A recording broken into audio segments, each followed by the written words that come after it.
Morning guys. Busy tayo guys pagluto. Ito pala nakaluto tayo ng unang luto natin ay adobong manok.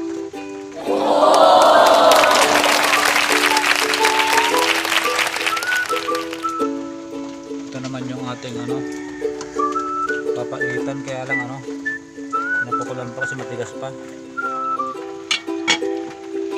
Busy tayo ngayon guys kasi luto tayong para kasi Pasko, birthday rin ng apo, kaya sabay na. Ito lang ang naluto natin guys, adobong manok.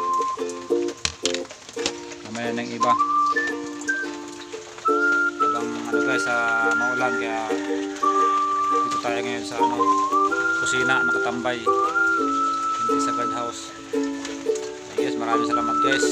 Merry Christmas sa ating lahat. Thank you.